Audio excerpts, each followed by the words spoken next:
NASCAR exhaust. Some of these pew-pew there. Hey there, buddy. I don't see how this couldn't work. Can't think of a single thing that could go wrong here. Doesn't look too bad in there. Yeah, I think we can reuse this one.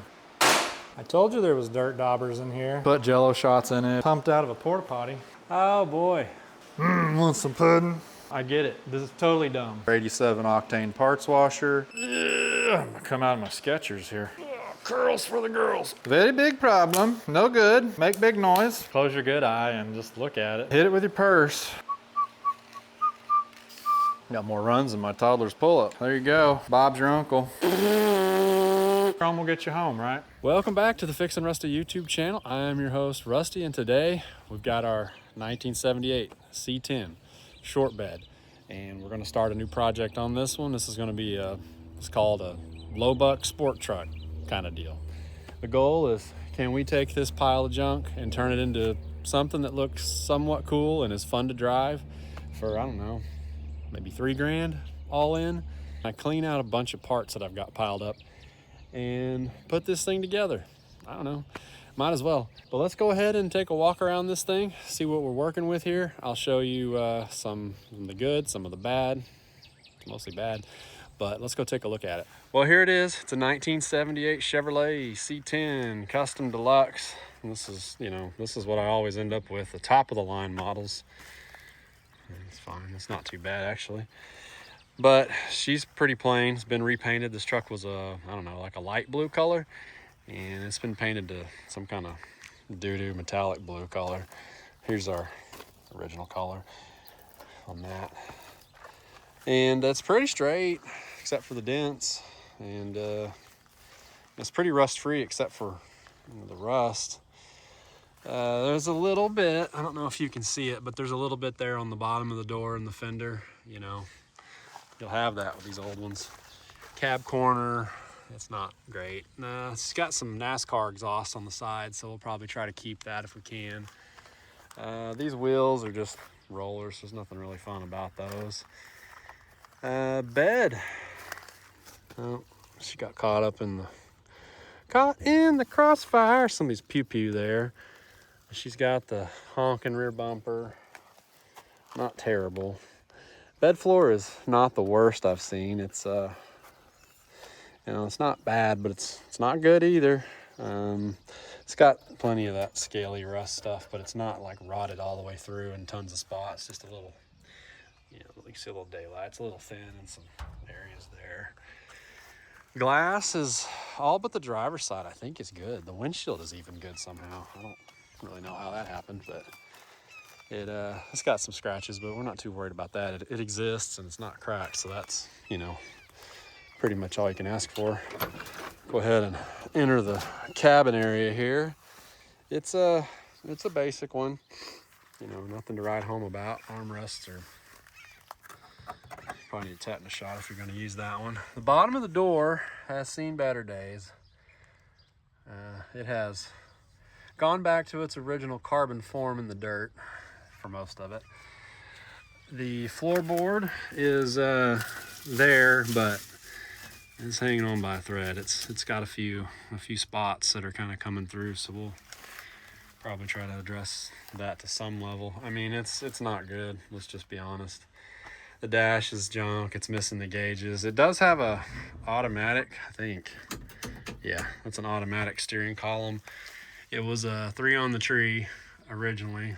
It's because that's the cheapest thing out there and that's what I buy. It's got a seat. I don't know what this is from. Some kind of Pontiac or, I don't know, Bonneville, I don't know. But it's not good, so let's go around to the other side. This is the good side over here. You've got a dash bezel with some screws holding on. Dash, not great. It does have a stereo. JVC tape deck with a CD changer control though. 2 rear view mirrors, so maybe we can get a good one out of all that. Glove box, trashed. It's standard on a C10. Just a little bit of rust, not the worst. Kind of oily mess down here. Ooh, mosquitoes. Oh, wasper. Hey there, buddy. We'll leave him alone. Oh shit, I pissed him off. Uh-oh.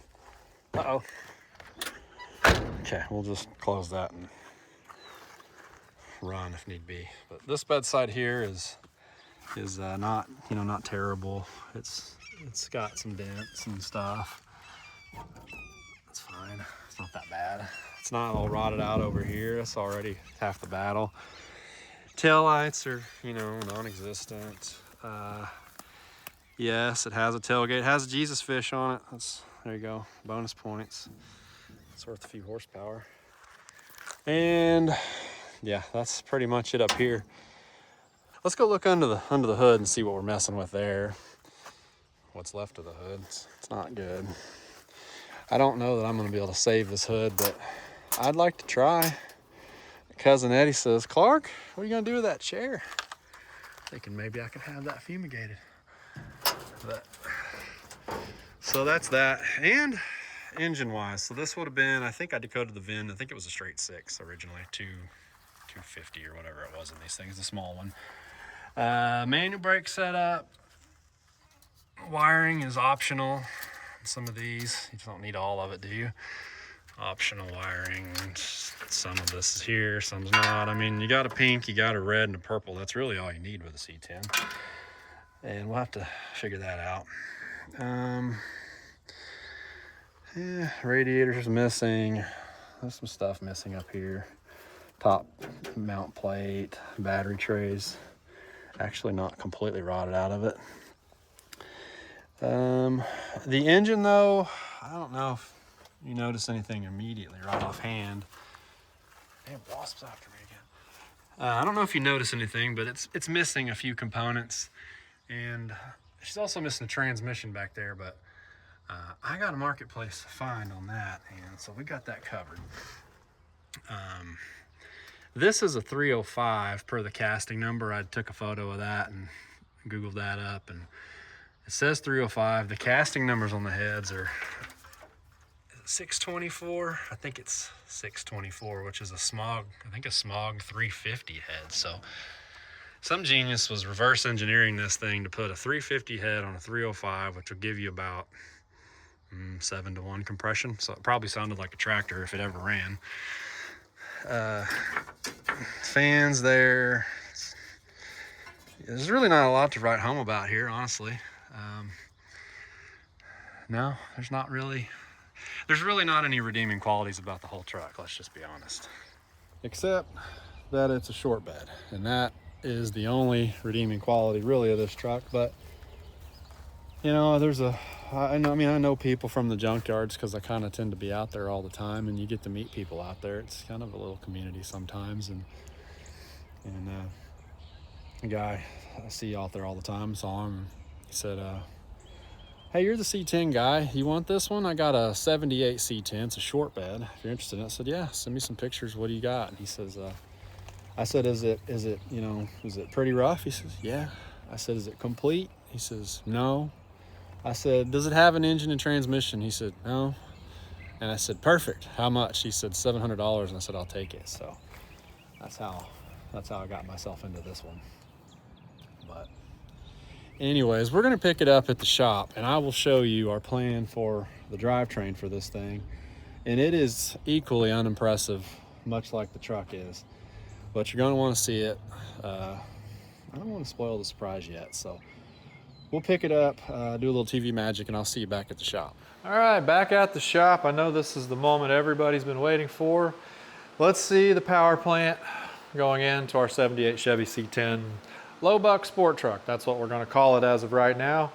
And remember, the main goal on this whole thing is to keep it as cheap as I possibly can, to use up as many parts as I can that I have on the shelf and storage units, out at the other storage, just whatever I've got. And I've had this unit sitting around in the background. You've probably seen it for a while, sitting right over there in said corner. Well, I need to get rid of it. And I overpaid for this. This was a $200 short block that, as you can see, has been, it's been treated very well. Stored indoors with dirt daubers. And it's got some crud in the cylinders, but the old boy told me, hey, it had been rebuilt before my brother got drunk and totaled the truck. And I believe it. We're gonna get this thing taken apart and see kinda how bad it is, what it looks like. And I can tell from the top of these pistons that they either have some sort of disease or it's a standard bore. A little bit of background more about this engine is I originally got this back when I started on the S10 build, thinking maybe I wanted to do a 400 small block Chevy build on that S10 before I did the LS swap. And this popped up on Marketplace. It was listed as a 400. It was cheap. It's $200, right? So I'm like, hell yeah, 400 for 200 bucks, I'll go get it. And I got all hot and bothered, got excited, and I didn't really pay attention to the photos, and they weren't that great to begin with. There's no steam ports on this block. I should have been able to see that and realize that's not a 400. And I got there and looked at it, and first thing I said was, that's not a 4 1/8 bore, obviously. That's not a 400. And I looked at the casting, it's a 010 block, so it's a 350, either a 2-bolt or a 4-bolt main. So we're about to find that out. And so that's just kind of where it ended up. I found the 6-liter at the junkyard, and we went that route with the S10. And I've had this sitting here ever since. So I figured, what better way to put it to use? If it's salvageable, if it's any good, let's see what it does. We couldn't really get it to spin at old boy's house because the engine stand here, oh, by the way, it came with the stand. That was part of why, 200 bucks. I'm like, I drove all that way. It was like an hour-and-a-half drive. I get there, disappointed. It's $200, whatever. It's got an engine stand that comes with it, a pretty well built one. We'll figure 50 bucks for a good used engine stand. I'm in at 150 bucks. I'm standing here. I can use it. Why not? So I bought it. But anyways, the engine stand was, the bolt heads on the mount for the stand down here were hitting the flex plate. So he's trying to turn it. And he's like, yeah, it's kind of turning a little. I don't know if it's freed up, but I saw one's rubbing right here. You see the rub mark on it. So I just took this off just now with cherry picker, put some washers in here, and we're about to find out. I haven't touched it, about to find out if we can get it to do a whole revolution. Revolution? Resolution. Revolution. Yeah, revolution. I know it moves a little, but I don't know if it moves a lot. So let's find out. And I know a small block 350 is not the most exciting thing on the planet, but the plan is Vortec heads, and we'll put a little bit of a cam in it. Whatever we can get away with stock valve springs on Vortec heads, because I'm not buying valve springs. I'm not buying much of anything. I have a lot of parts on the shelf. I've got a fuel pump, I've got intake manifolds, I've got a carburetor. I got a lot of shiny valve covers, but they're perimeter style for the old style heads, and anymore you can get the Vortex pretty cheap. You might as well just put Vortec heads on them. But I've got a water pump, I've got, you know, bits and bobbles and stuff laying around, so we're gonna try to use all that up we can. It'll be junk mostly, but it'll be cheap, and we can just see what we can do with it, what you can do at home, you know, all that fun stuff. So here we go. Let's see, will it spin? Oh, so far,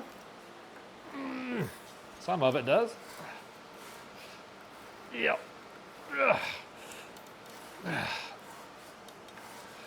Yeah, it's cleaning the crud off the cylinders quite nice. Or grinding it into it even further, I'm not sure yet.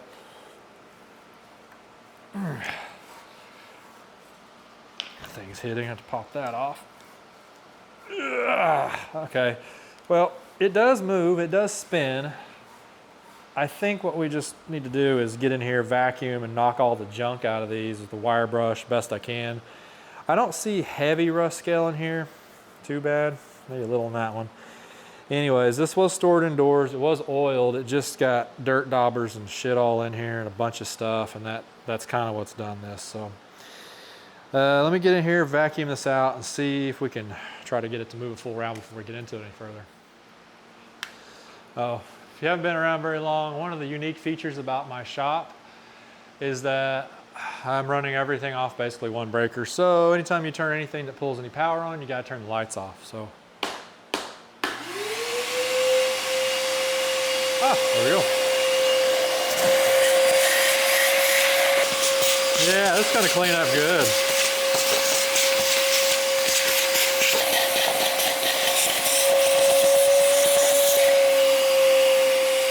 Oh.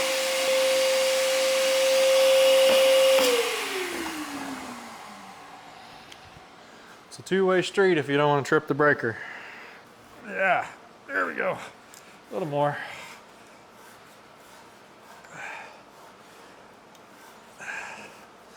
Now, I didn't have to bust this over with a breaker bar or anything, so that is encouraging. I mean, I guess. Man.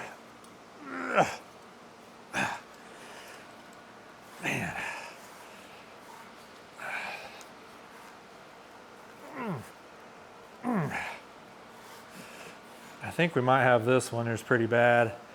Ooh, this one's pretty bad over here. Okay, let's take a look now and see what we got. Here's our bad one, but as you can see, it's very moist. A lot of oil and stuff. I think a lot of this will come off. So that one is our problem, and then I think this one up here is kind of an issue. A little bit of crud in that one. These will come around. This one's already been up. This one's mostly up. That one's up. As you can see down in there too, a little bit of dirt dauber house in there, so we're really going to have to knock this thing out. Try to clean it out. I may probably going to end up having to pull the freeze plugs out of it and just soak the hell out of it. I see a bunch of them down in there if we're ever going to get it to cool. So keep cleaning. Yeah, look at the junk coming out of that. This one might be a bit of a challenge here. Might have should have let this one stay on Marketplace. So we can turn this thing over by hand.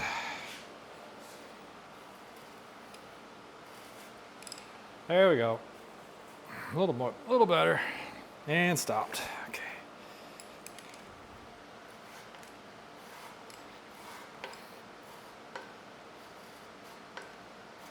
Ah. Closer. I don't know.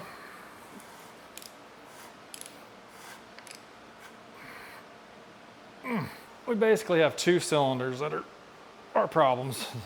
Number 1 and number 6. Right? 6. I've been working on that Ford too much. I forget what my numbers are. Yeah, 1 and 6. All right, kids. Don't do this at home. Wire cup on a grinder. I'm going to apply very gentle pressure.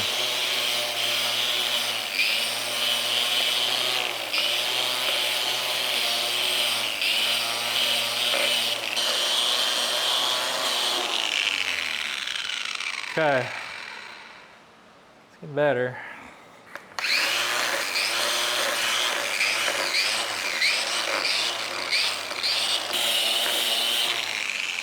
All right.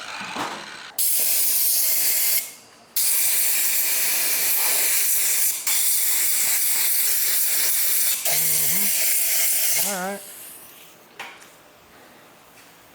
Coming around.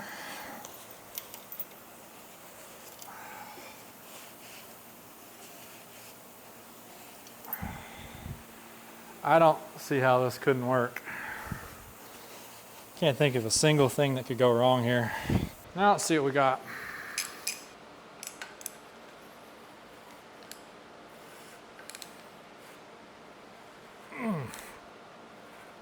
Better.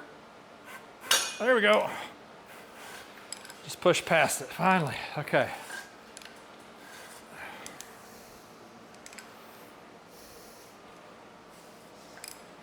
I mean, it spins like a top with a hard spot. Okay. Now the fun part. Let's go ahead and get the front end of this knocked off.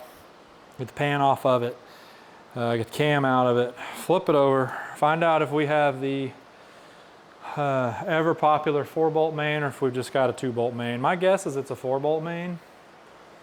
I know the 010 blocks could come either way, but in my experience, most of the 010 blocks I've ever had were 4-bolt main. Maybe it's because they were out of a truck. I don't know.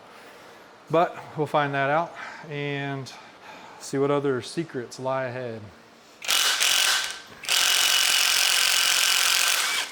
Have to source that. I don't know if that pump's any good. Probably not. I got another one on the shelf though. Kind of nice to be working on a Chevrolet again though. Something I'm more familiar with. Ooh, right on the finger. Doesn't look too bad in there.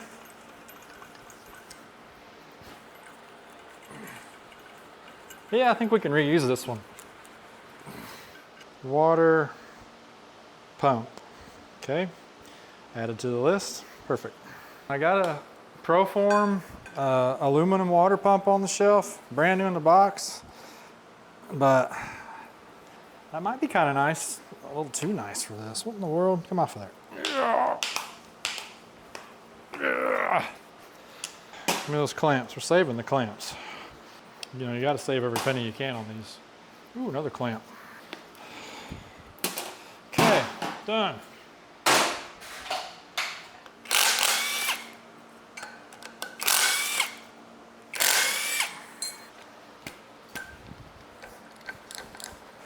Well, now we can't get it to stop spinning. Look at that. She just wants to spin all day.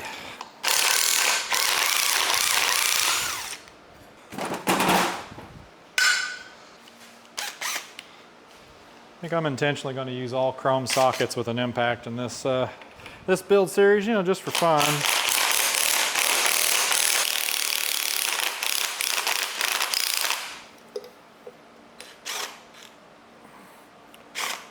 Okay. Place your bets. Double roller, gear drive, sloppy single roller.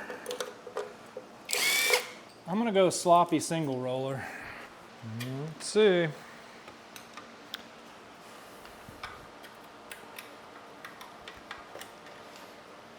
Woo! If you had carboned up single roller, well, maybe that's leaves.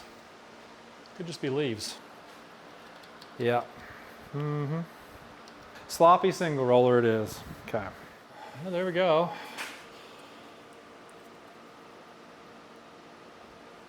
It's got a little bit, but that's honestly not terrible. I say run it now. Timing chain is like $17 for a double roller for one of these, so we'll put a new one on it.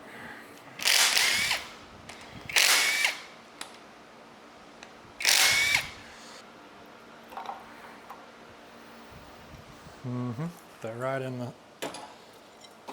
scrap pile.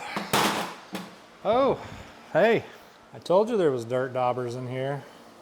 Camshaft removal tool will be the longest 5/16 18 bolt you own. Spin them up out of the way and get them out of here. There we go. Easy on the cam bearings because we're not going to look at them. Probably should have pulled those first. Yeah, let's backtrack. Let's do a little backtracking Bobby here and pull those lifters. I don't want to lose them down in the bore. And be gentle with these lifters, you know. I'm not going to reuse these. If you'd like a tray like this for your valve train or whatever else tickles your fancy, maybe you could put Jello shots in it, or I don't know, party favors. I'll try to link it in the video description, the Amazon link down there. Get yourself one. Maybe a nice charcuterie board out of it. I don't know.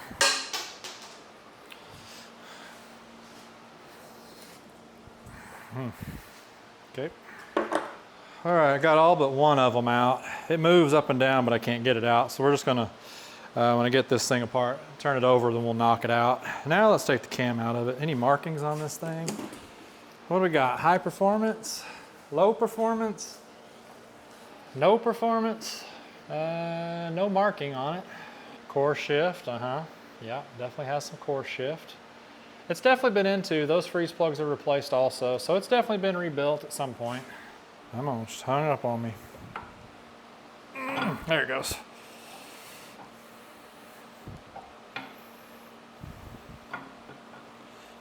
Just be easy with these so you don't nick a cam bearing. What we got back here?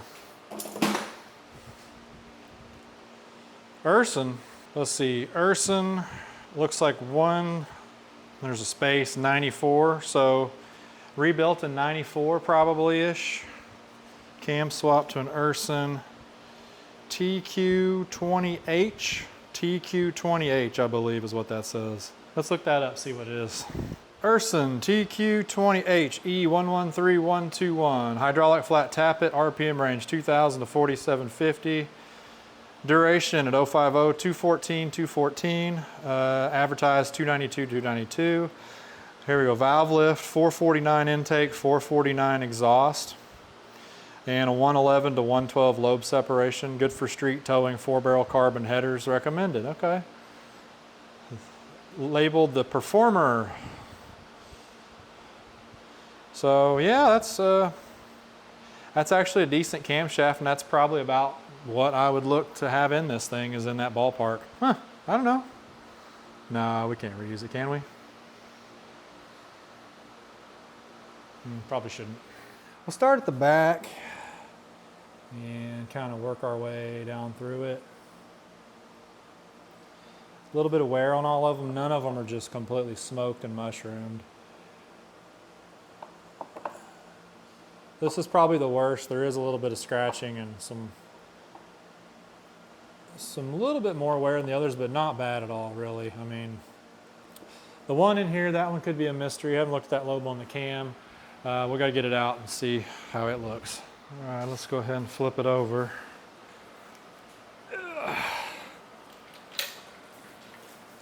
Oh, still coolant in it. Oh, I don't know that I'd call that coolant. Looks more like it was pumped out of a porta potty. Here's what's coming out of this thing. Oh boy, okay. How bad's it gonna be? Take your bets, 4-bolt main or 2-bolt main. Let me know in the comments. Want some pudding? All right, drum roll. Brrr. Hey-oh, 4-bolt main, we got a winner. Ding, ding, ding, ding.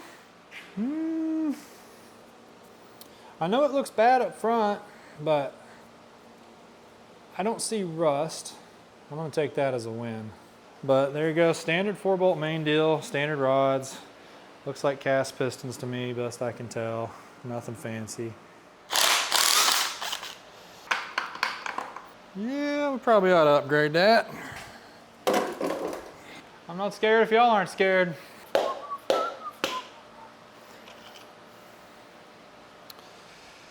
Kind of afraid to look. All right. Oh, she got me. I ripped my good pants. First one. No copper, just a little wear.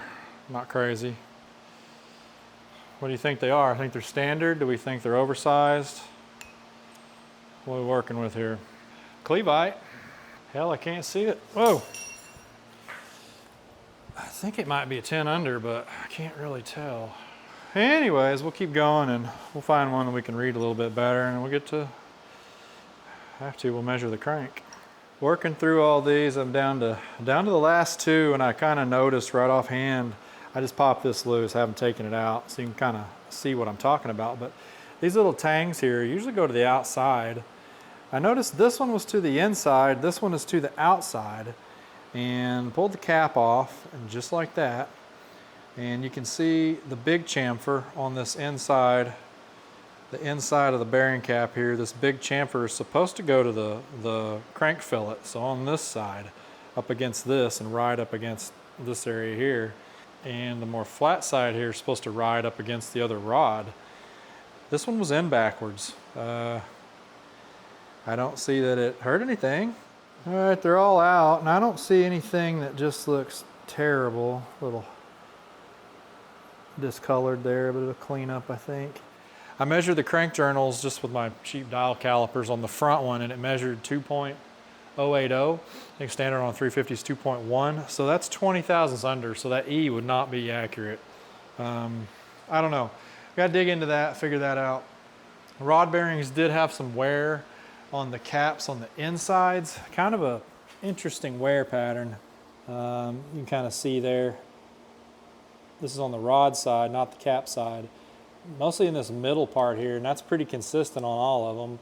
Some of them are starting to show a little bit of copper brass in there. None of them are just terrible.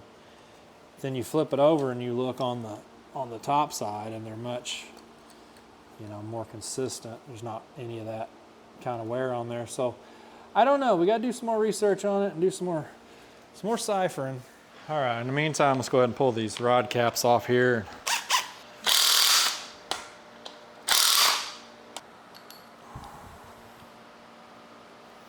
A lot of brass. We got more brass than a 1920s band in here. That's not exactly what I was hoping to see, but you know, I gotta look at the crank a little more. That one looks a lot better. That one looks pretty much normal there. Oh well, here we go. Good news.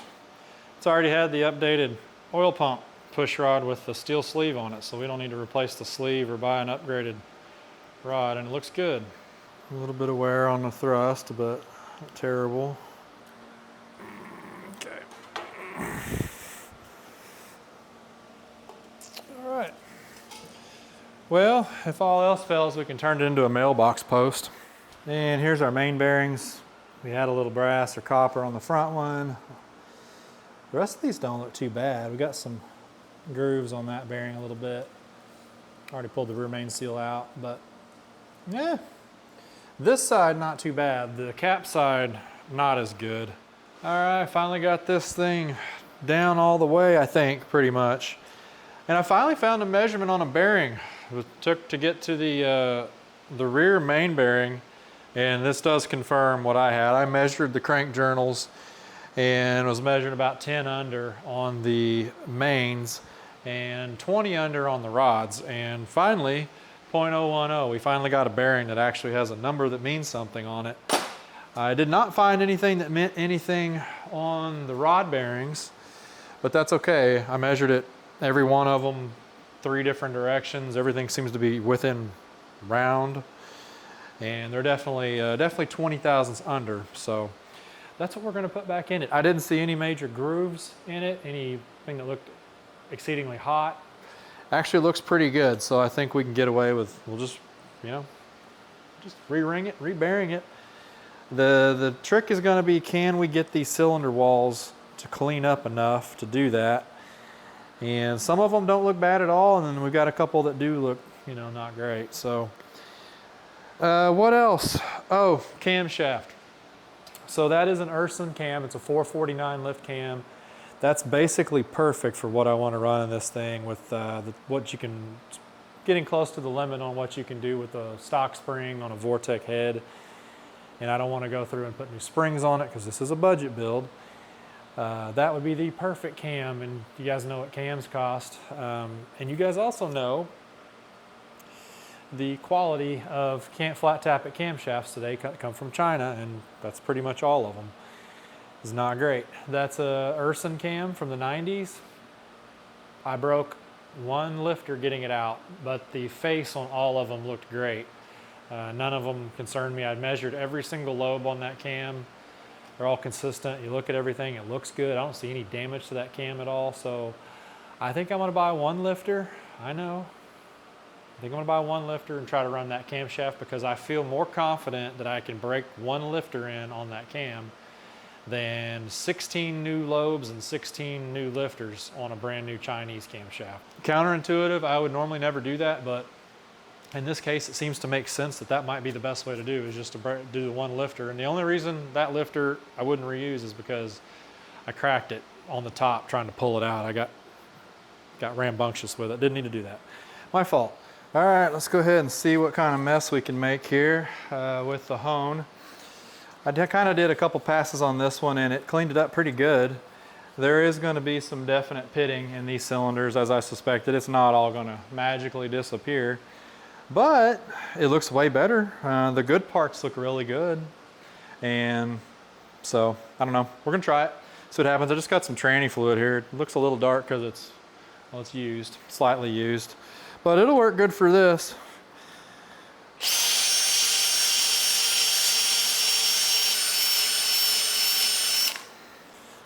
So that's looking pretty good there. Probably hit it one more pass, see if we can clean it up a little better. That definitely took the glaze off of it. All right, I'm gonna make another pass on this one here and keep moving along, keep going down here, see what I can do with these. And we'll come back in a little bit and see how bad it is.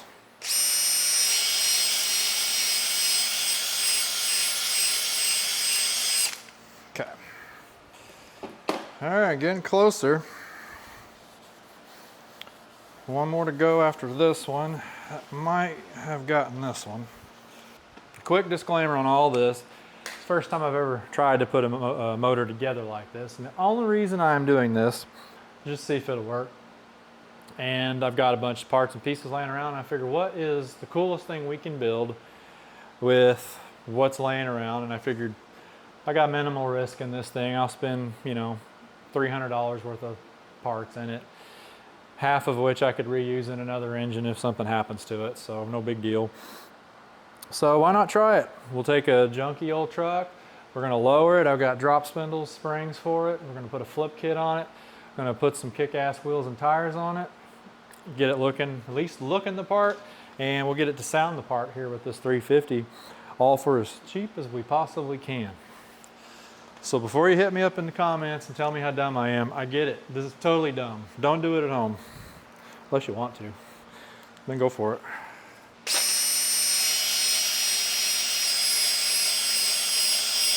All right. Here's what we got. Remember, one was pretty bad. I got it down to relatively clean there. A little bit up in here is the worst of it.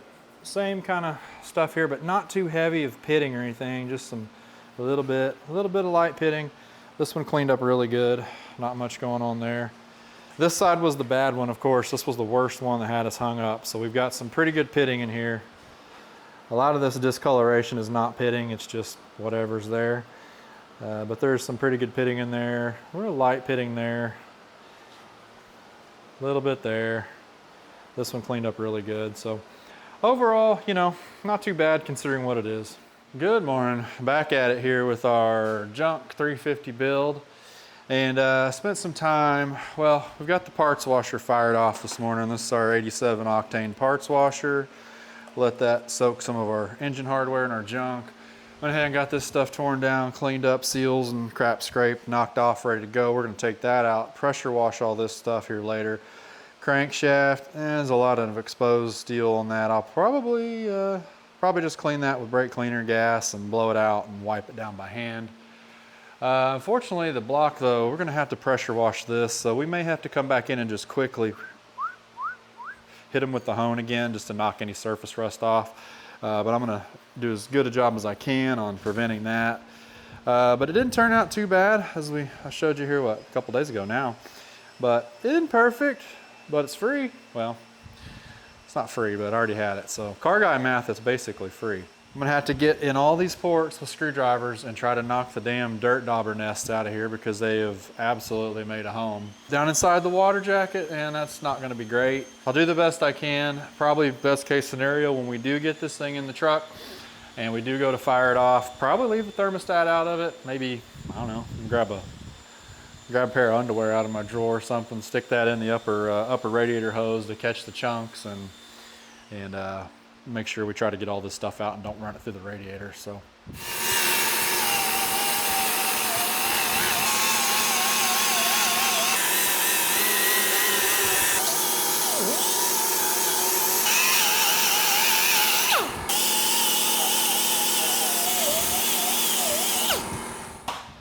There's the goal, is to, you know, get some of this dauber habitat out of here. Maybe relocate them to a, you know, a dauber sanctuary somewhere, but they gotta go. Can't stay in here, boys. There's the full extent of why the freeze plugs needed to come out. Dirt dauber house in there, one in there. Spiders, snakes, scorpions. I think I'm gonna go over everything too and kind of run a tap through some of these holes. Because there's daubers that have taken up residence everywhere, and I don't like that. So we'll start with the, you know, see what we get here. Yeah, that's what you want to do here. Go ahead and run your tap in dry. You know, while you're doing your machine work. Yeah, there we go. One down. Several to go. All right, all the holes tapped except for, I didn't do any of the mains or any of this stuff. They'll clean up fine. I gotta finish blowing the block out. Let's see what we can get out of there. And then we'll call this thing ready to clean.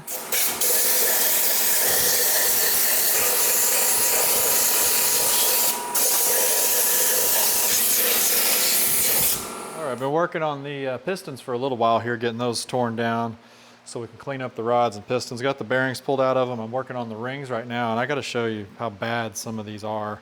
I've literally had to chisel the rings out of some of these. They're so stuck. This is one of them. I just wiped it off and barely see the gap of there, and like it is just like glued in there, literally glued in. Like I don't even know where the ring gap is at to find it to start. Almost all of them have been like that. There's been a couple that the rings have been free, but almost all of them have been stuck. Well, back at it out here again today. We are currently in the, well, just finishing up the vat process on our block. So we just got it out of the vat.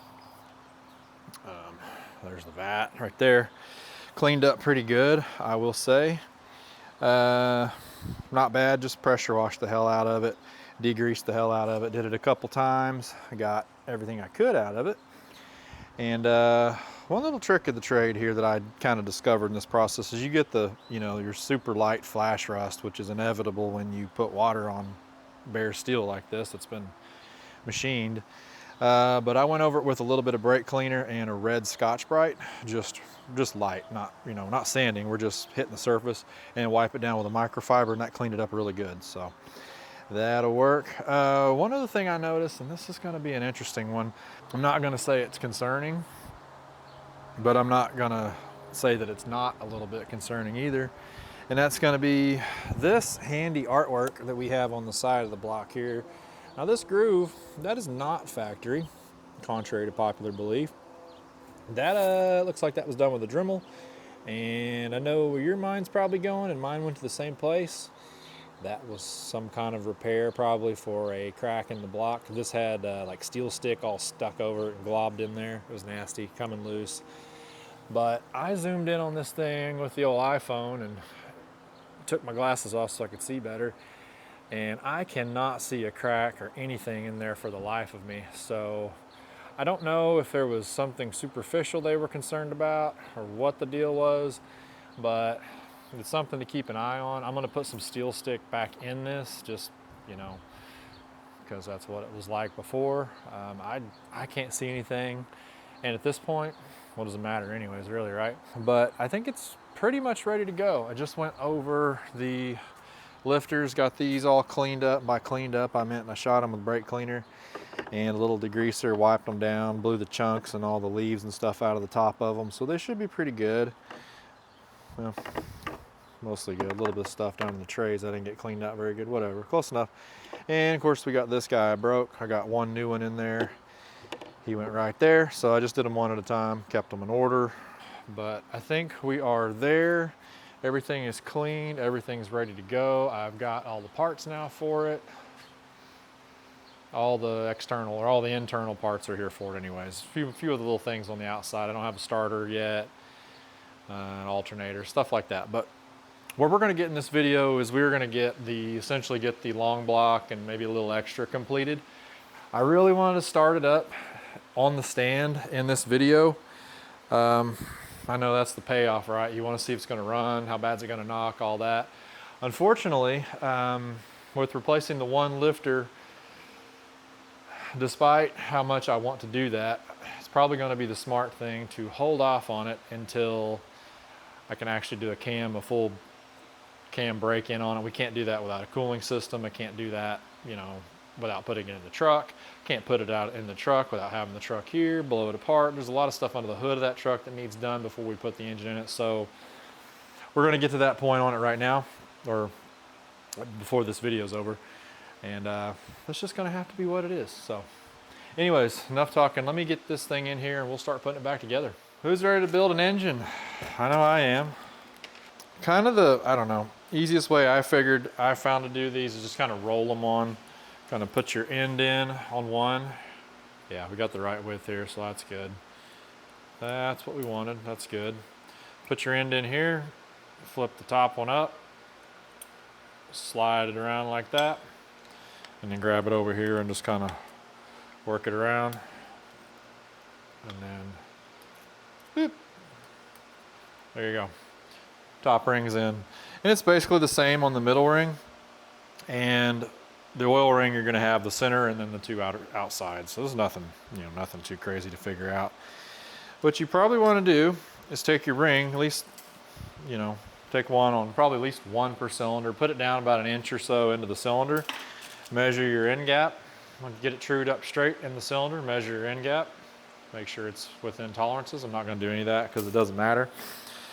These are not file to fit rings, and I really don't care on this engine, so we're not gonna do it. Actually, we might do one just to make sure they don't hit and make sure these rings are not packaged wrong. But other than that, top, okay, stick it in, same deal. Yep, it's the right size. Flip it up and over and just kind of curl it around. Work it down in the groove. Just kind of give it a little bit of pressure here. You're not gouging your piston. Nothing crazy. Don't want to pull too hard on these, you can't break them. And one little bit more, there you go. And there's our top two in, and we got to do our oil ring. We'll have it done. Theory goes on these, you turn them 180 degrees to where your gaps are on opposite sides. Doesn't matter. The idea is to keep blow by from not blowing by if you have them offset, but the reality of the thing is these rings move around in the cylinder anyways, so it probably doesn't matter.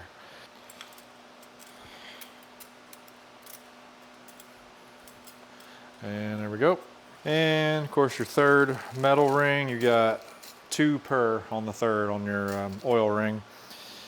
We'll see if we can snake it in much the way we did the other one. One will go below this corrugated thing, and one will go above. Riveting stuff.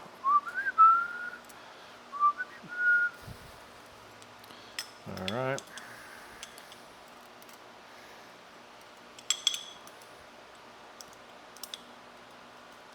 And boop, there you go. These you do want them opposite. I think these don't really like to move like the compression rings do. So turn it 180, put it in, start your end, spiral it around. These are little, you just stick them in there. There you go. There you go. And you're in, okay. Oil rings in, 2 compression rings are in, 180. That's it. All there is to it. 7 more to go. Now you're an expert. You've learned from the best. And by best, I mean enough to know how to be dangerous, and that's about it. And that's the last one. Finish those up. So that went pretty quick. I did take one of the top rings and put it down in the hole about an inch on one of the cylinders, and everything looks good. Nice tight ring, but not too tight. One other thing I did notice, I'm sure that'll come around. Part number 1738 I found in the skirt here on the piston. Googled that up, and if Google is correct, this is a Silvolite hyperprotectic piston. So that's better than a cast piston. So we got stock rod, stock crank, we've got an Urson cam, hyper-eutectic standard Silvolite pistons. We have the upgraded oil pump shaft with the steel sleeve already. That's nice. So there's a few parts in this motor, nothing crazy. Kind of your standard, step up from stock rebuild. Good morning, back at it. Yesterday got a little bit done. We got the rings all on the pistons, everything ready to go there. What else? Oh, I got the freeze plugs installed on the block. Knocked those in. Wasn't anything, there's nothing crazy to that. So those are all back in. But today we're going to start putting this thing together. Let's build an engine. A lot of you guys already know how to do this stuff. Some of you don't. I'm going to kind of go through it. It's not going to be a full-blown how-to tutorial, but I'll just kind of show some things I do, and probably some the right way, probably some the wrong way. But if it works for you, it is a way, and if it works for you, then it is the right way. First thing I've got is our main bearings. We've got some Engine Tech, only the finest, aluminum, silicone, what is that? I think these were 10 over. Yeah, these were the 10 overs. Pretty simple. The ones with the hole, those are the ones that go in the block, not like that. Line up your tang to your groove. Those will go there. And these without the hole, these are the ones that are gonna go in your main cap. So you're gonna push those in the main cap, same thing, line them up. And yeah, pretty much all there is to it. Get that done and you're good. There's a couple little things you want to do in between. We're going to put a plastic gauge in there just to see how bad this is.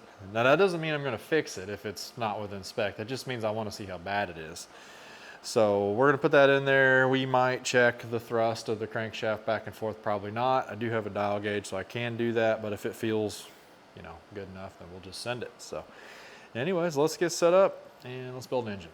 And if your machine shop, or in our case, our lack of machine shop, did their job, then this will come out spectacularly. You will have wasted a bunch of time checking things and you will be happy. If they didn't do a good job in the machining process, you will curse them, leave them bad Google reviews, and attempt to go find another machine shop that'll take 6 months to do the work you need done. And before you get too knee deep in this deal, don't forget to put your rear main seal in. Anyways, rear main seal, the only trick on this is the little groove when you drop it in there. See, it's got this little, I don't know how easy that is to see on this. This is a, you know, not the most expensive Sony camera out there. This V groove will go inward, so think of it as like, if you're looking at it, all your oil is coming this way. The V groove is to keep that from coming out. If you had it turned this way and that V groove is outward, the oil can just push up against it and kind of just push past it. So if you think of it in those terms, makes it a lot easier.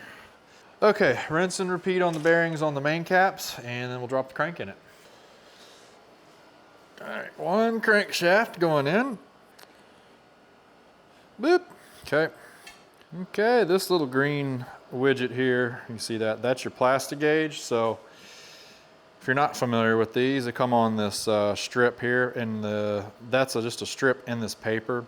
So cut you off a little piece, you know, however long that is, ½ inch or so, give or take, whatever size you're working with.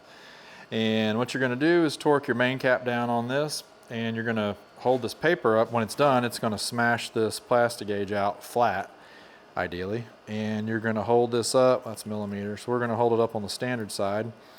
And we're gonna find which one of these it is closest to in width on this little gauge. And that's gonna tell us what our bearing to journal gap is, and let us know if we are within tolerances. So hopefully around 2 thousandths or so is what we're looking at, give or take. And would be nice, but let's go ahead and torque it down and see what happens. I'm gonna come out of my Skechers here. Okay. Yeah, okay. Let's come off of there. Yeah, okay, and there's your plastic gauge. It sticks to the bearing, usually. She's got a gap. Let's see if I can read this. Man, will this happen to you guys when you get older? Like, so here's a story. It has absolutely nothing to do with building an engine. I go to the eye doctor and, you know, because I can't see, and do my annual checkup every year. And they give me progressives a year ago, progressive lenses, because my glasses, I can see far away, but I can see better without them up close. Try the progressives, walk into a Buc-ee's, it's like chaos. There's people everywhere, there's neon lights. I feel like I'm getting abducted by an alien ship. And I'm looking through this thing, trying to find the one little tiny hole where I can see. And it feels like I'm walking through a fun house with a bunch of mirrors. So needless to say, the progressives went out, and now I just deal with not being able to see up close very well. So, and you guys that have figured out how to do that, you just let me know the trick. I tried it for about a week and All right, so we're definitely not too tight. We are right at, I would say we're pretty close to 2 thousandths. That's on the money. So let me bring in here and I'll show you what I'm talking about. All right, there's our plastic gauge. Now that we've smashed it, you can see that little green line in there. And you want to kind of line it up. There's white, green, white, green. Obviously, these green's too wide. That's too wide. We're probably in there with that green one's probably the closest. That white one is a little wide. That's probably right. That white one there's too narrow. So I'd say we're the closest to that green one right there, which is the 2000s mark. We're definitely not quite that wide. So I'd say we're the closest to 2000s, which is pretty much on the money. 1.5 to 2.5 is ideal. 3's getting a little loose, 1's too tight. So I'm very happy with that. We'll work with it, but that's it. That's how you do the plastic gauge on these, and we'll do the same on the rod bearings. But I'm gonna run through the rest of these mains real quick, check all these and make sure I'm happy with them, and we'll call it good and we'll torque them down. All right, it's that time. Bend over. Just kidding. Assembly lube, what do we got? I got Ultra Slick, Permatex Ultra Slick assembly lube. This stuff's good for, you know, pretty much whatever, can break in, the whole deal. All right, in you go. Curls for the girls. Ease it on in there. Easy. Okay. Give her a little rock, make sure she's seated. And I'm gonna put a little bit of oil on the threads on these. When I say oil, let's just use transmission fluid. Don't tighten them down with an impact. I hate it when I see people do that.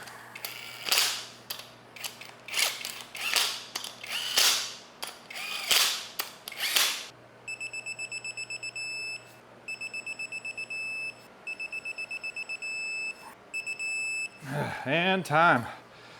Okay. I did all that and I didn't have one wrist or elbow pop. That's pretty good. It's pretty good. Does it spin? Yes, it does. What about thrust? You gotta put your back into it a little bit. Sometimes a screwdriver.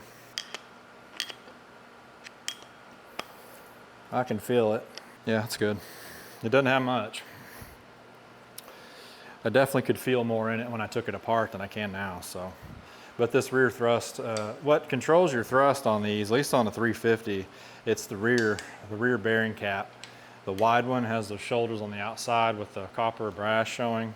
That is essentially what's controlling your thrust. You can buy these with different thicknesses if you've got, issues with that and you need to limit that or so on. But I'm fine with that. It's good enough for what we need. All right, I have a super high dollar piston installer. So this is the cheapest one I think you can get.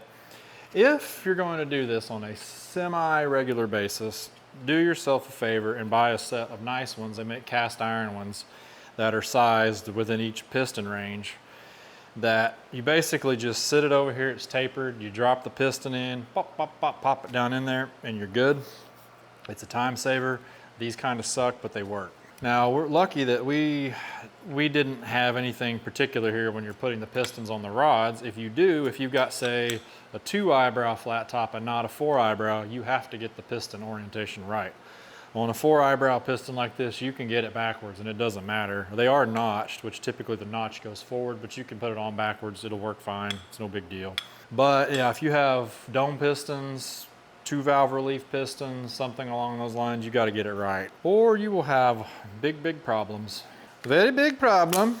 No good. Make big noise. Slide it on.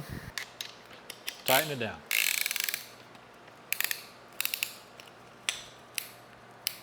This one you'll want pretty tight. Firm pressure on the tool downward while you do this, because if you let it slip and you try to do this and you get too rowdy with it, you're going to break a ring, and you don't want that. Okay, we're in the hole. Done. That's it. Stop when you get in the hole. Line up or look at your rod. Do not let the rod bolts come down and nick the crank and leave a mark on the polished surface on the crank. That's very bad. Mucho bad. They make little rubber caps you can slide over the end of the rod bolts to kind of protect them if you so desire. There we go, there's one. And let's go for dose here. Okay, our notch should go forward if we're correct. Big chamfer, crank side, correct, everything looks good. Okay, downward pressure. Okay, if you hit a hard spot, stop. And just like what I see right here, it slipped out on me. I should have tapped this tool down flush. it slipped out and it caught the compression ring on the block right there. So you don't want that. So start over if you do that. It's okay, just don't force it. If at first you don't succeed, hire somebody else to do it. I'm gonna tap this down this time, make sure it's nice and flush all the way around. Okay, that should be better now.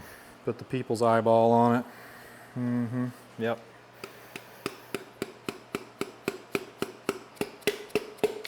Okay, and we're in. There we go. So be careful till you bottom it out. You'll feel it. You'll see it. If it doesn't look right, don't force it. Whoa.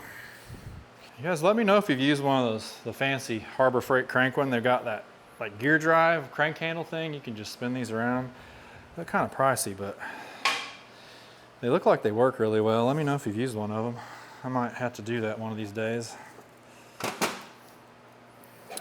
Okay, rinse and repeat here on our procedure for our plastic gauge. I'm gonna do this, put a couple caps on, torque them down, dry, check them. There we go. So I'm gonna do that, I'll be right back. And here's kind of what it looks like on the rod bearing, one of them anyways. You can kind of get a focus on that. That one's showing really about 1.5, but it's hard to get these rod caps off without the crank kind of moving a little bit and jiggling around. And anytime you move that, push this rod cap down, trying to get it out, you're gonna squish that a little bit.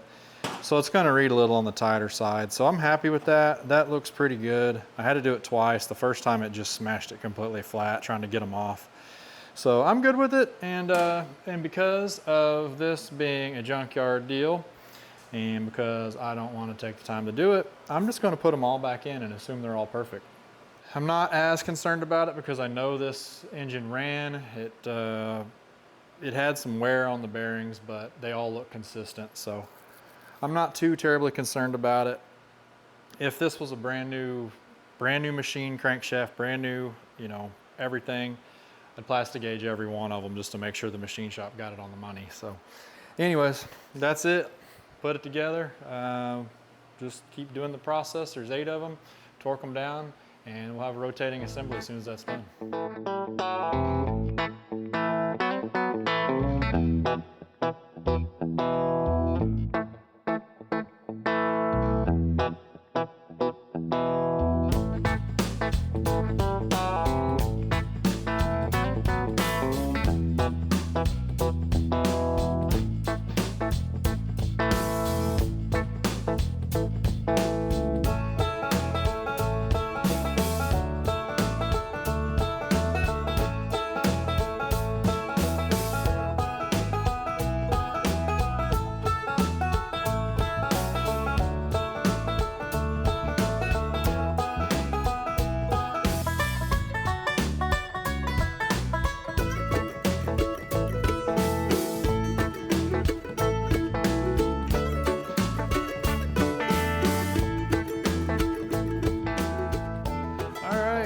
Got the crank in, rods in, whole rotating assembly done. Take a gander. She's a beaut. I guess 3/4 race cam's got to go on next. Spun this thing around. We've got good clearance here. Everything seems to be good, feels good. One thing I did notice, I ended up with 2 pistons where the notch faced backwards. And I know one of these, I believe it was number 7 here that was backwards last time. We fixed that. I might have got 2 of these out of order, although these are very clearly marked 7 and 8, and these were kind of hard to tell what they were marked 5 and 6. But I could have probably swapped one of these and had all the pistons facing the same way, but it doesn't matter. So in the end, what matters is on this end here when we have flat top 4 eyebrow pistons. So our chamfers are right, everything's right on that end. So all right. Let's get the cam put in it. I lied. Before I flip it over, I just want to drop the oil filter adapter and oil pump on this thing. And really the only thing on the oil pump to remember is if you have a plastic sleeve and you're gonna keep that style, be sure and replace it with the nylon, whatever this is, collar that holds the oil pump shaft in, on at least this small block Chevrolet we're talking about here. This is an upgraded one that's got a steel sleeve on it. this motor already had it. That's the way to go, really. If you're gonna rebuild one, is just buy the upgrade. But be sure you drop this in first, because you don't want to forget that. You'll tighten this down, you'll realize you forgot to put that in. You'll go to put the distributor in after you have the pan on it, it's in the vehicle or whatever, and you'll say, uh-oh, you don't want that. You don't want that. Line her up. There you go, that's it, done. Tighten it. Once you get it on here, you should be able to pop that in, line it up. It'll fall out, but it'll line back up. It's not a big deal. There you go. Okay, that's on. We got to install the pickup screen on here. So let me grab that and we'll knock this in real quick. These are generally pretty tight and you don't really have to do much with them. Circle track stuff, when I raced, we always tack welded these in because of the vibrations and RPM and, you know, to keep them from coming out. These are just press fit from the factory on these Chevrolets. There's no bolt or anything like an LS or other stuff that holds them in. So you just kind of eyeball it. You kind of want to run this parallel with the pan rail. Close your good eye and just look at it and, you know, just beat the piss out of it till it goes in. That's really all there is to it.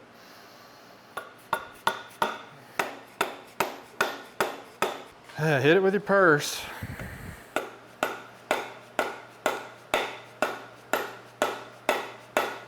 Okay.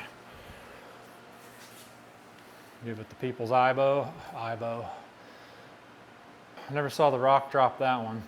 The people's eyeball, and it looks pretty good. Okay, now I think we're ready to flip it over and see if we can stab the cam in it. And of course we're reusing the camshaft because, you know, why not?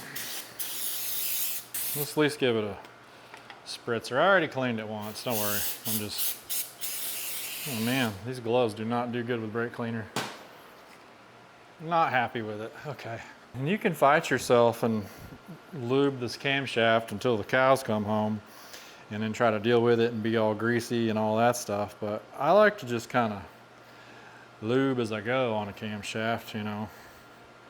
Lube as you go. So, there you go. Just makes it a little easier. Do we need anything on the distributor gear? I don't know. Won't hurt. We'll just put some on there. Why not? Why not? Okay. Why not me? I haven't heard the Judds in a while. Why not me? There you go. Now you can go up to the next cam journal. Gently. Okay. And I did look at the cam bearings despite saying I wasn't gonna, and they actually look pretty good. There was no brass. I'm used to, usually cam bearings look pretty roached. So, I don't know. We'll send it. Our loss on this one is not very big if something catastrophic happens, because I don't have exactly a lot of money in this engine. I'll have more time in it than anything. It's a shame time didn't grow on trees. They say money doesn't grow on trees, but it's, you know, you can get more money. I mean, it's not easy, but you can do it. Time, that's the tricky one. I'm trying hard to get as many of these videos out as I can, but you guys know how it goes sometimes. I've got a 2-year-old daughter, be 3 here soon, and so it makes it a little bit harder for me to spend as much time as I would like with some of the stuff. If it was up to me, I'd be out here 24/7. I'd probably live out here, but that probably wouldn't be too fair to my wife or my child. So, and we've had some unforeseen circumstances this year pop up with some health in the family that has also really taken a lot of my time. So, it is what it is. We'll get through it. There we go. Okay. Cam's in. I actually bought a nice timing set. Well, relatively nice. It's a, never mind, made in Taiwan now, Cloys. I guess they're not that nice anymore, but it's a double roller, so that's worth something. This means it'll handle like 1,000 horsepower now. Probably should have put this in before I put the crankshaft in and then proceeded to put it up against the bearings, because now I'm going to have to drive this in, and I don't want to put a lot of stress on those bearings if I don't have to. Oops.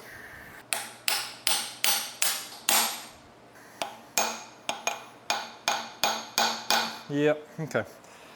All right, that's it. Not too bad. And when it comes to your timing set, you'll have a little 0 right here. Now we're gonna go, this is gonna be basic, you know, we're not talking advancing and retarding timing with timing sets, nothing crazy, just straight out of the box stuff. There's your little timing mark, your 0 right there. And on your top gear, there's your dot right there. So dot, you wanna line that 0 up with that dot, right like so, when you put this thing together. So we need to turn this one a little bit more here, and we'll turn our cam here, and we'll put our chain on, and we'll get them lined up. And we'll hang our chain. Got more chain than Mr. T. All right, take that out. Where's our mark? There she is. Okay, right there. So we need to go a little more this way. Oops, wrong way. Wrong way. Something like that. Going to be off just a little bit. Okay, back that way.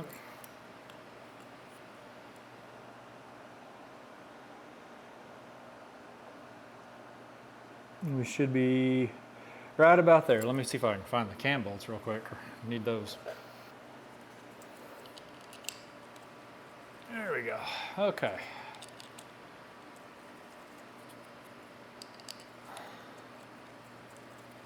Now we're in. I will torque these. And there you go. We're lined up here. Got our 0 lined up with our dot. And we do need to torque this still.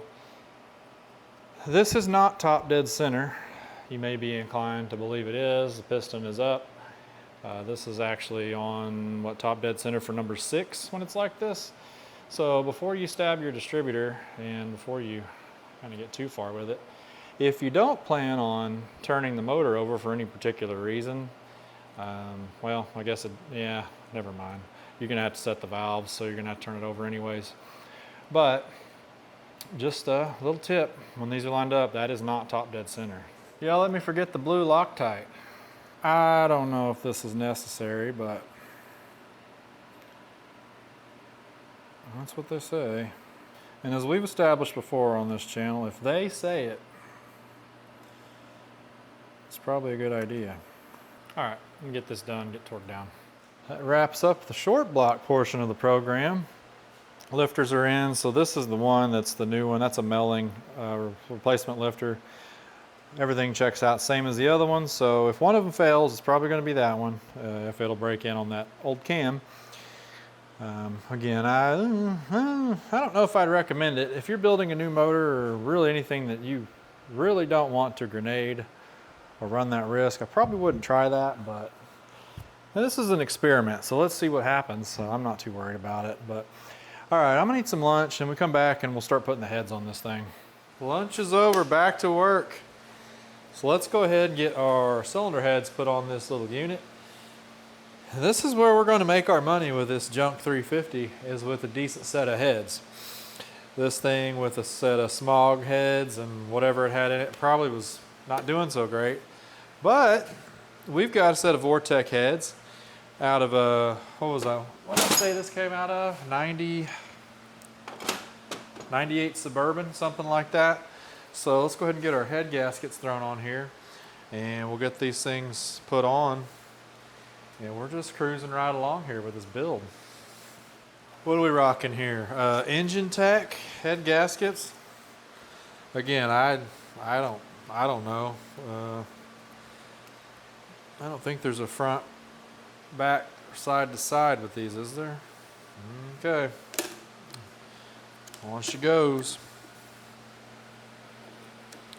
There's one dowel.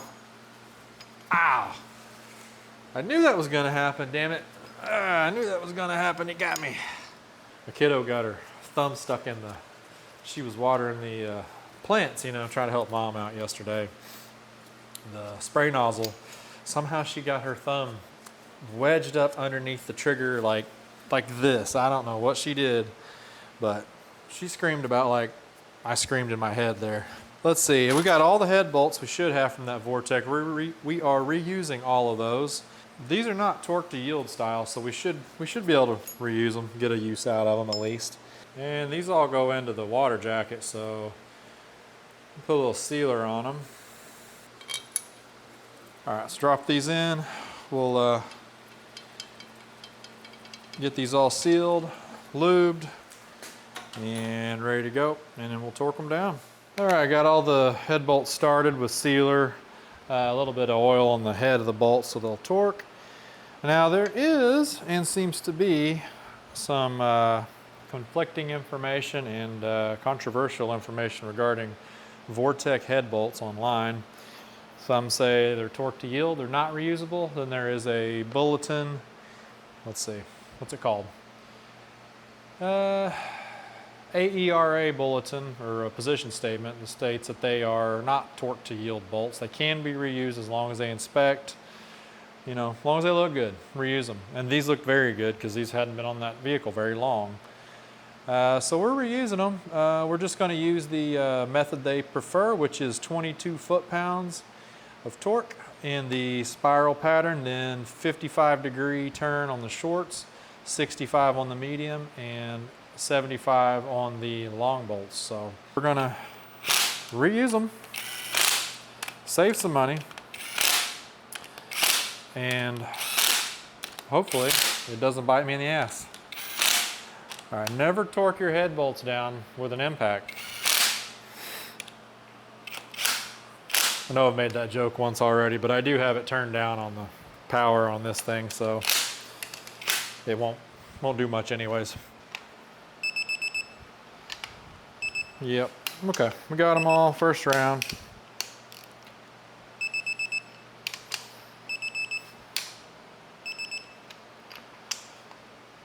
Yep, okay. 55, 65, 75, okay. Well, it wouldn't be a Fixin' Rusty video if I didn't screw up the audio on at least one of these clips. So basically through this section here, we're just setting the valve lash on this thing. Nothing too crazy on these. I've got this thing on number 6, top dead center still, and I'm just going through these, spinning the push rods while I tighten the nut, and until you just can't spin it anymore. And then you'll put about, I usually do about 5/8 of a round of preload, half to 3/4 typically, preload on it, and then you're good. You can go ahead and set any of the lifters that are down in the bore, that are, as long as they're off of the cam lobe, you can do that. You can look it up online if you want to see exactly ones for certain are off, and then you can just spin it around a full revolution to number 1 top dead center and do the rest of them. Pretty simple process. Check, check, check, check, check, check, check, check. Welcome back, good morning. We are wrapping up our junkyard 350 engine build, and we'll get the final touches on this thing, put some paint on it here, and then we'll tally up and see kind of where we're at on this deal so far. Hopefully I didn't get too out of hand. Gaskets. This is that Engine Tech kit I talked about. They're garbage. Don't buy them. Buy a better kit. They come with 2 sets of oil pan gaskets. That set that I already threw on the floor, and the other half doesn't even come close to fitting correctly. This set, I had to trim a little bit on the tabs on the end, but other than that, it fit all right. It's just cheap cork. The front and rear rubber seals fit, well, I take that back. The rear one fit okay. The front one had some weird crown on it, and I had another timing set I took this one out of, and I also had to use the timing cover gasket out of, because the one from this kit, I don't know what shape it was, but it wasn't the timing cover on a small block Chevrolet. So anyways, that established, we'll go ahead and plunk this down on here. I should probably put a big old cock bead of silicone on the rubber seals, huh? Just to be sure. Just so that we have the utmost and confidence that our our seal is going to half-ass hold. Okay, now let's try it. And I did, as you can tell, already hit it with some, well, a can of the worst engine color ever known to man. That would be Chevrolet orange. And It doesn't cover worth a damn, especially over the red. I thought it might cover pretty good over the red since they're sort of in the same color family, or they are in the same color family, but no. Anyways, I went and got another can this morning after I dropped the kiddo off at school, and so we'll go ahead and hit it again. I already kind of hit the top side, masked the heads off, did that, so we'll just kind of give her a top down or bottom to top dusting here. One more time with another can, and then we'll call it good. I don't know how bad this pan's gonna leak. It looks like somebody's gone to town on it on one corner, but it is what it is, and you get what you get. So, all right, I'm gonna get the bolts, get started, get this thing tightened down, torqued down. Nothing to see here, folks. Move along, and we'll come back and put the finishing touches on it. This paint is like water.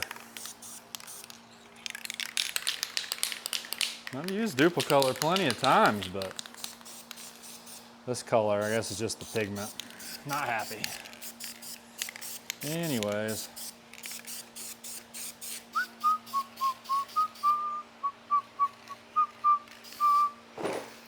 Okay. Got more runs than my toddler's pull-ups. All right, painted-ish. Well, paint's mostly dry, so let's go ahead and get this balancer on here and show you the tricks of the trade here. This one, as you can see, is a very nice one. It's got pieces of rubber missing, and it's just, you know, it's a good one. I had to put a sleeve on it. This is a repair sleeve because it had a pretty deep groove in it from the seal riding on it. So I just tap that thing on. They're not terrible. You got to be careful not to bend them real bad, but just work them around real careful with a dead blow. Put some red Loctite on there, and there you go. Bob's your uncle. And this probably could use a little lubrication on the situation just in case. So we'll go ahead and dump a gallon of tranny fluid in there. That ought to do it. That ought to get it. Okay. Let's see, line up your keyway. Where you at?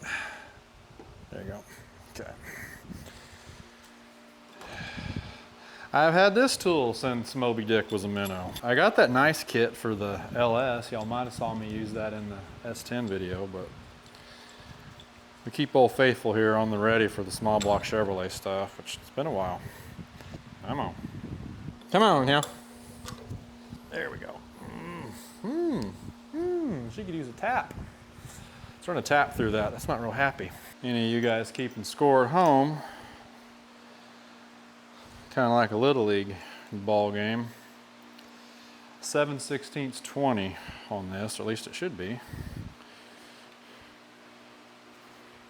It's about to be if it's not. There we go. There we go. Easy does it. A little boogered up. It's good now. Dirty. Do you know they keep score on the phone now for Little League? I recently heard that. I remember the old paper books. You had to, you know, color in the run or whatever when you get to around the diamond. It's just not the same if you're not keeping score on paper. Who are we kidding? Ain't nobody keeping score anymore anyways. All right, that looks good. Oh, that's much better. Grow on trees, money came by days like these. Okay. Yeah. Take two. Oh yeah, butter. I didn't talk about it when I put the heads on, but there is absolutely no way those head bolts would have torqued properly had we not run the tap through all those holes. I was cleaning this block. 0.0 chance. I'm just gonna use the double crescent method. Can't grab the right wrench. Grab 2 crescent wrenches. And there we go. Keep on keeping on. Is it going? Yep. Heave. Ho. Heave. Ho. Elbow. There it is. What you want to do is try to snap the snout off the crank. That's when you know you're there. That's it. And back her off, back her down, and you're done. Just like that. Let's go ahead and get the fuel pump in. That sounds like a good place to start. This bolt right here, you can take this bolt out, put a longer one in, and it lines up perfect with the push rod shaft, and it will hold it up in place. It has to stay up in the block to line the pump. Or what I do is sometimes you just get you a glob of wheel bearing grease on here, and that'll be enough to hold it. Yeah, there you go. That holds it pretty good. Smear some silicone here. Gasket goes on. Lock plate goes on. 2 bolts on the bottom, and then we'll get the pump put in. I went ahead and actually sprung for a decent pump. This is a Delphi pump, made in China. So I guess it doesn't matter anymore. I know these are notorious for failing, but whatever. This is a return style, as indicated by the return. So this is your uppage, your innage, and your outage. That is a tiny, tiny hole. That is very interesting. I don't know if you can see that. Look how tiny that return is. That's a 1/4 inch. And it's literally plugged up to a pinhole size, maybe. Okay, that's something to keep an eye on. We may be running a returnless style system on this.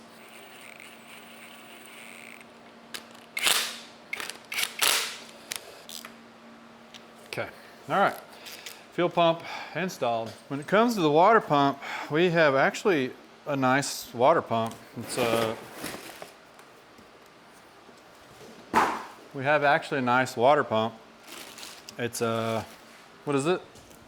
It's a Proform 67265 long aluminum water pump. And this was free. Thanks, Frank. Car guy math, this doesn't go towards the budget because it was technically free, you know, kind of a trade out deal. And that's my story, and I'm sticking to it. Don't ask me what the torque spec is on these, I don't know. I don't really care. The torque spec is tight. Okay, one shiny water pump installed. Intake time. On our intake manifold gaskets for this Vortec style intake, I've got a Mr. Gasket 136G for the Vortec head. These are not the same as your old school small block Chevrolet, so just keep that in mind. If you're building one of these, you want to use Vortec heads. That is one of the nuances. It's the biggest nuance. They'll bolt on otherwise, but the intake is different. They only have 4 bolts per head, and they're straight up and down. So anytime if you see cylinder heads on a small block Chevrolet and the intake bolts are vertical, it's a Vortec head. That's the only ones that had that. And they use special gaskets and a different intake manifold. Back in the old days, story time, back in the old days when I was racing, and we're talking around 2000-ish, late 90s into the early 2000s, Vortec heads were the hot ticket. You couldn't just go to the junkyard and buy them yet, obviously, because they had just come out a few years before that. They were expensive to get, and they were expensive to have built, and nobody made intake manifolds for them for aftermarket yet, so a lot of the machine shops would take the standard ones and do some fancy machine work and elongate the holes to make them work. It was a kind of a workaround. We used to run them a lot on circle track stuff with like a Super Victor style single plane intake. But now that stuff's all $100 from China right there on eBay and Amazon. That's all you need. Speaking of, that is what we have here, our intake manifold. This is a slightly used one. And so car guy math, since I already had it, it was free for this build. Oh, China walls, front and back. Put your big old bead of silicone on there. Do not use the crappy rubber gaskets that come with the kit. Just don't use them. Do yourself a favor. You already know that, I'm sure, but. And then we're gonna gently set that down on there, okay? And on these Vortex, the middle 4 bolts go through the head into the valley where there's oil, so I'd recommend putting some sealer on those just to keep oil from seeping up through there. These outer ones, I think they're a blind hole. I don't think that they go into the water jacket. So you probably get away without sealer there. if you're gonna do this and you don't have this gasket, get the ones with the metal in it. They make a upgraded version. The factory ones had a weird plastic carrier and notorious for intake leaks on the Vortex, notorious. The upgraded version was a gasket that has a metal carrier instead of plastic. It's a much beefier, stronger gasket. And if you use that, you don't even have to put silicone in through here like I did. I just use these gaskets because I had them. How much horsepower is this thing gonna make? Y'all let me know. Let me know in the comments if you've got one of these you've had on a dyno, something similar, or just what you think it'll do. I don't know, is 350 horsepower reasonable on one of these? I mean, if the ring's sealed and if it doesn't have a ton of blow-by and if it gets decent compression, maybe? I don't know, y'all let me know. Correct answer on these is 11 foot-pounds. And it also says to use blue Loctite on the bolts, which I'm not doing that. That's right off the instructions for the Edelbrock Performer RPM Vortec. All right, call that good.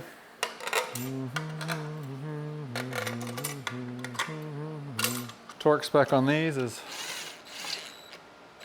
right about there. Yep. Give or take. You didn't think I was going to paint them orange, did you? It's got to have a little contrast. And of course, no Chevy orange rebuild would be complete without the obligatory Mr. Gasket chrome dipstick. Good enough. I think that'll work.